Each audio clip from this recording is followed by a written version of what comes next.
mati-matian lah ibu kita ya.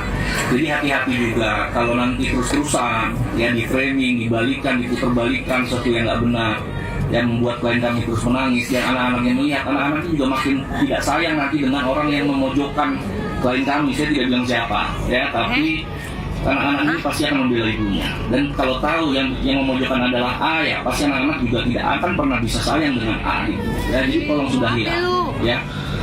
Framing, penggiringan opini yang menurut saya tidak pas ya, yang dilakukan oleh pihak-pihak manapun juga ya, itu kasihan nanti klien kami ujungnya ya. Jadi ya kita sudahi dulu lah terkait penggiringan opini. Sudah ada untuk hak asuh, sudah ada ranahnya. Nanti terhadap bunuh diri ya kita ada ranahnya lagi, monggo silakan kita buka lagi mungkin dengan gugatan bunuh diri ya silakan ya. Tapi prinsipnya klien kami pengen. Assalamualaikum warahmatullahi wabarakatuh. Halo teman-teman semuanya, selamat datang kembali di Surah Pentol, channel yang selalu membahas dan mereaksi berbagai berita viral, gosip artis, serta konten-konten reaksi yang sedang ramai diperbincangkan. Kali ini kita akan membahas Ruben Onsu dan Sarwendah yang akhirnya kembali bertemu dalam sidang kedua perceraian. Benarkah sidang kali ini mulai menemukan titik terang? Mengapa pihak Sarwendah meminta agar tidak lagi ada framing yang menggiring opini publik? Di sisi lain, isu rumah miliaran rupiah, pinjaman bank, hingga keputusan Sarwendah pindah rumah kembali memicu perdebatan panas di kalangan netizen. Ada beberapa fakta dan perkembangan terbaru yang membuat kasus ini semakin menarik untuk diikuti.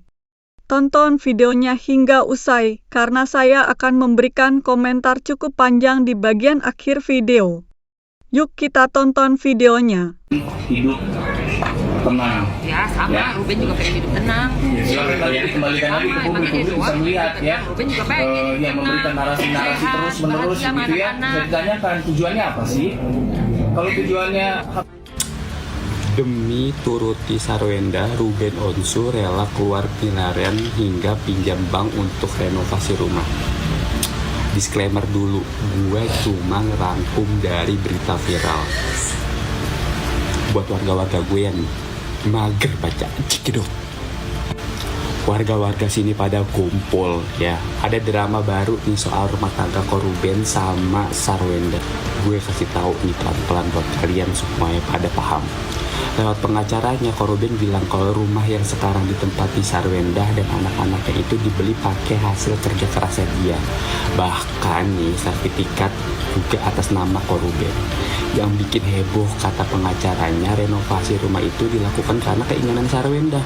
Kontraktornya malah orang tuanya Sarwendah sendiri buat biayain renovasi. Ruben disebut sampai ngajuin pinjaman ke bank dengan jaminan sertifikat rumah. Total uang yang dikeluarin katanya tembus lebih dari 11 M. Belum selesai di situ tuh ya, Ruben juga disebut sempat bayar cicilan bank sekitar 379 juta per bulan sebelum akhirnya pembayarannya ditunda. Nah, Ruben juga nggak terima kalau nanti dibilang rumah itu murni hasil usahanya Sarwendah. Dia khawatir anak-anaknya suatu saat salah paham nih ya soal siapa yang berjuang beli dan renovasi rumah tersebut.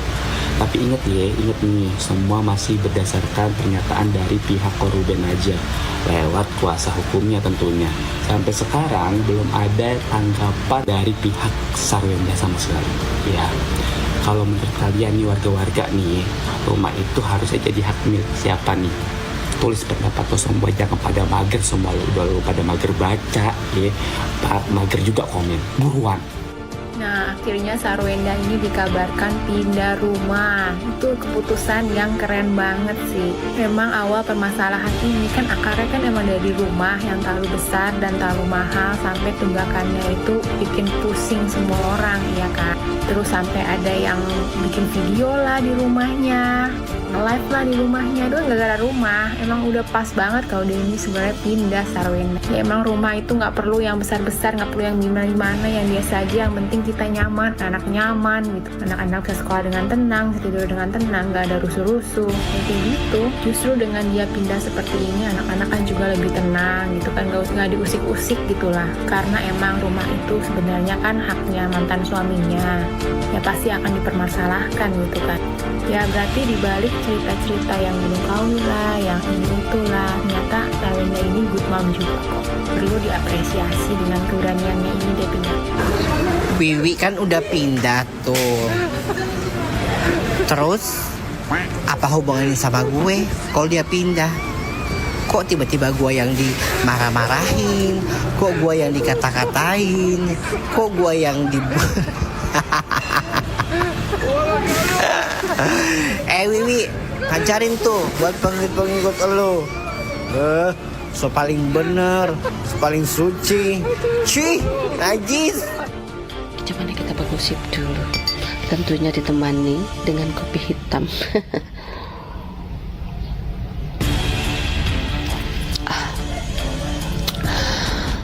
Aku tuh berpikir sendiri gini. Apakah si mantan suami dulu itu dijadikan sapi perah sama si mantan istrinya ini? Kok bisa kok Inces berpikiran begitu? Iya, semenjak ada nih, ya kan, pengacaranya si Onsu kemarin tuh, yang membuka tabir kepalsuan ini. Ya kan, yang angkat bicara tentang rumah lama itu yang di Cilandak, yang atas namanya si Onsu. Iya kan, kenapa sertifikatnya bisa disekolahkan? Untuk apa uang itu? Untuk merenov rumah tua itu atas keinginan si mantan istrinya.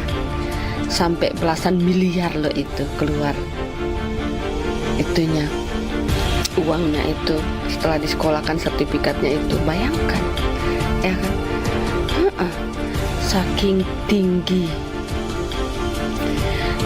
keinginan seorang istri, ya kan, yang padahal tadinya dia itu rumahnya dia itu biasa-biasa aja dari orang tuanya.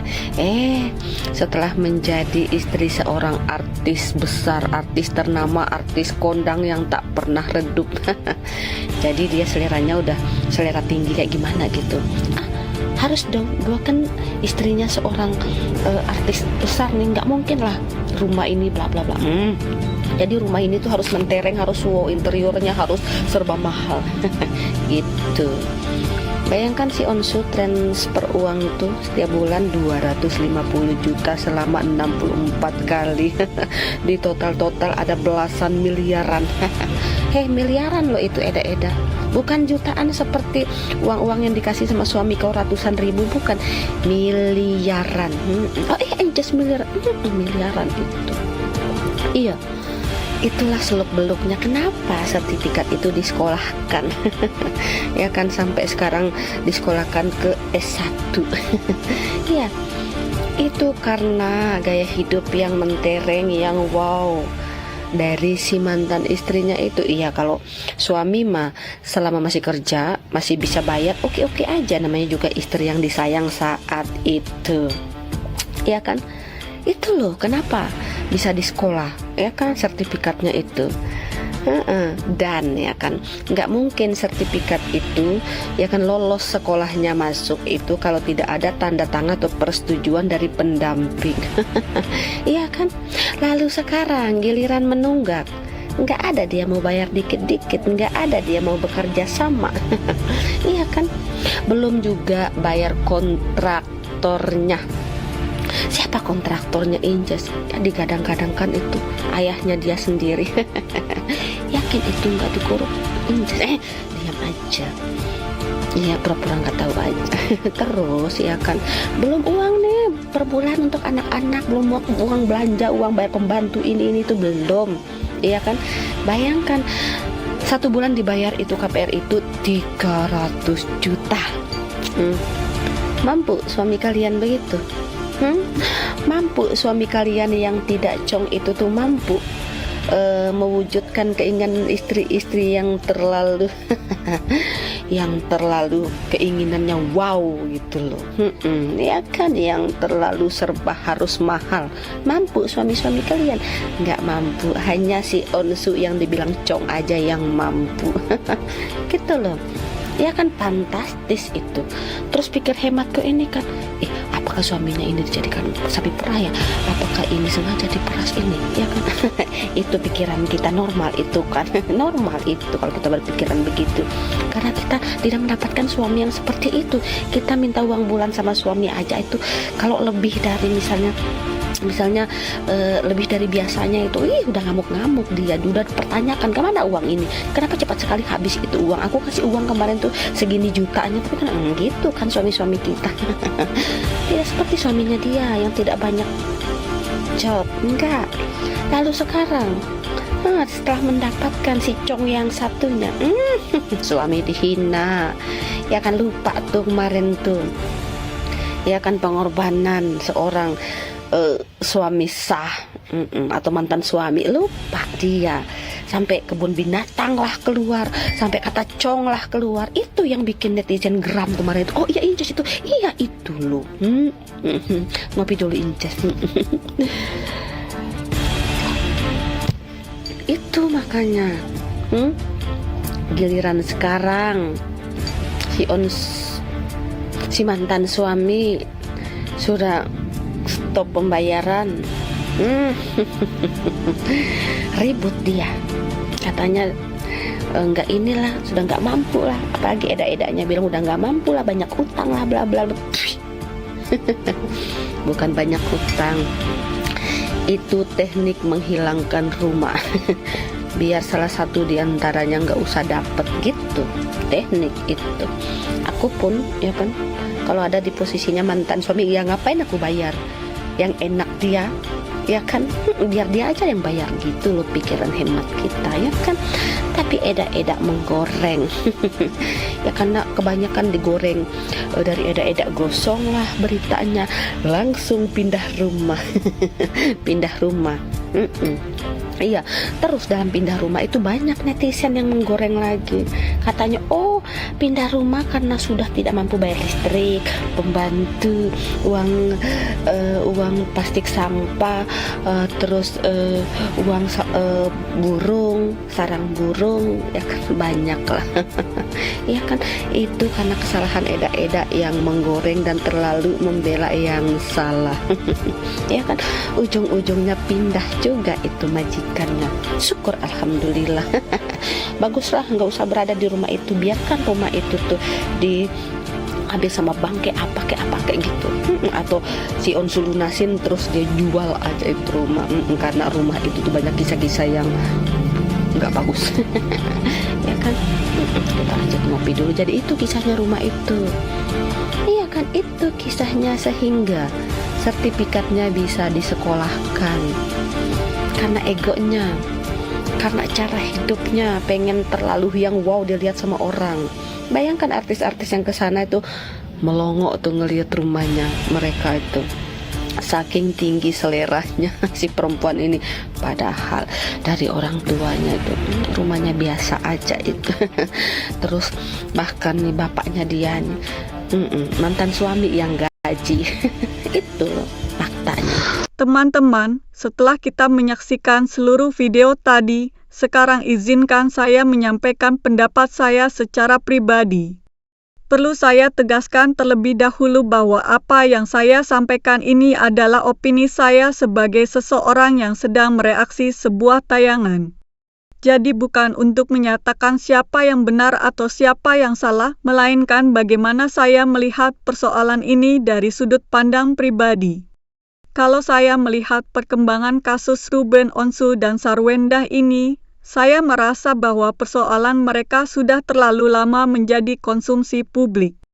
Hampir setiap minggu selalu ada saja informasi baru yang bermunculan. Kadang berasal dari kuasa hukum, kadang dari media, kadang dari potongan video yang kemudian diperdebatkan oleh para netizen. Akibatnya, masyarakat dibuat seolah-olah harus memilih berpihak kepada salah satu, padahal kita sendiri tidak pernah benar-benar mengetahui apa yang terjadi di balik layar. Yang menarik perhatian saya pada video kali ini adalah adanya pernyataan mengenai framing atau penggiringan opini. Menurut saya, istilah framing memang sering muncul ketika sebuah kasus sudah menjadi perhatian publik. Semua orang merasa pendapatnya paling benar, semua orang merasa informasi yang dibawanya paling akurat. Padahal kenyataannya, kita hanya mendapatkan sebagian kecil dari keseluruhan cerita. Maka menurut saya, sangat bijak apabila semua pihak mulai mengurangi pernyataan-pernyataan yang justru berpotensi memperpanjang polemik. Kemudian muncul lagi pembahasan mengenai rumah, renovasi, pinjaman bank, hingga sertifikat rumah yang dijadikan jaminan. Terus terang, saya pribadi merasa bahwa masalah rumah ini seharusnya cukup diselesaikan di ranah hukum. Kalau memang nanti ada pembagian harta bersama atau persoalan kepemilikan, biarkan pengadilan yang memutuskan berdasarkan bukti-bukti yang dimiliki kedua belah pihak. Kita sebagai penonton tentu boleh berpendapat, tetapi jangan sampai merasa paling tahu hanya karena mendengar satu versi cerita. Saya juga cukup memperhatikan keputusan Sarwendah yang dikabarkan pindah rumah. Terlepas dari apapun alasannya, menurut saya keputusan itu bisa saja menjadi langkah untuk mencari ketenangan. Kadang seseorang memang perlu keluar dari lingkungan yang terus-menerus mengingatkan pada konflik. Kalau memang dengan pindah rumah kehidupan menjadi lebih tenang, terutama bagi anak-anak, saya rasa itu adalah sesuatu yang patut dihargai. Namun demikian, saya juga memahami apabila ada pihak yang merasa keberatan terhadap berbagai narasi yang berkembang mengenai rumah tersebut. Ketika sebuah aset memiliki nilai yang sangat besar dan berkaitan dengan perjalanan hidup bersama, tentu wajar jika masing-masing pihak memiliki pandangan yang berbeda. Karena itu saya tidak ingin terburu-buru menyimpulkan siapa yang lebih berhak. Semua itu sudah memiliki jalurnya sendiri di pengadilan. Yang membuat saya cukup prihatin justru adalah reaksi netizen. Saya melihat masih banyak komentar yang sifatnya menyerang pribadi, menghina, bahkan menyimpulkan sesuatu tanpa dasar yang jelas. Menurut saya, itu bukan budaya yang baik. Kita boleh mengkritik, boleh memiliki opini, tetapi tetap harus menjaga etika. Jangan sampai karena terlalu fanatik kepada salah satu pihak, kita malah mengabaikan rasa hormat kepada pihak yang lain. Saya juga ingin mengingatkan bahwa dalam kasus seperti ini ada anak-anak yang mungkin suatu hari nanti akan membaca semua pemberitaan ini.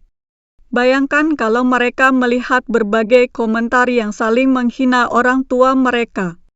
Tentu itu bukan sesuatu yang menyenangkan. Oleh karena itu, menurut saya semua pihak, termasuk para kreator konten dan netizen, perlu lebih berhati-hati dalam memilih kata-kata. Kalau berbicara mengenai Ruben Onsu, saya pribadi mengakui bahwa beliau dikenal sebagai sosok pekerja keras. Karirnya dibangun dari bawah hingga menjadi salah satu artis yang sukses.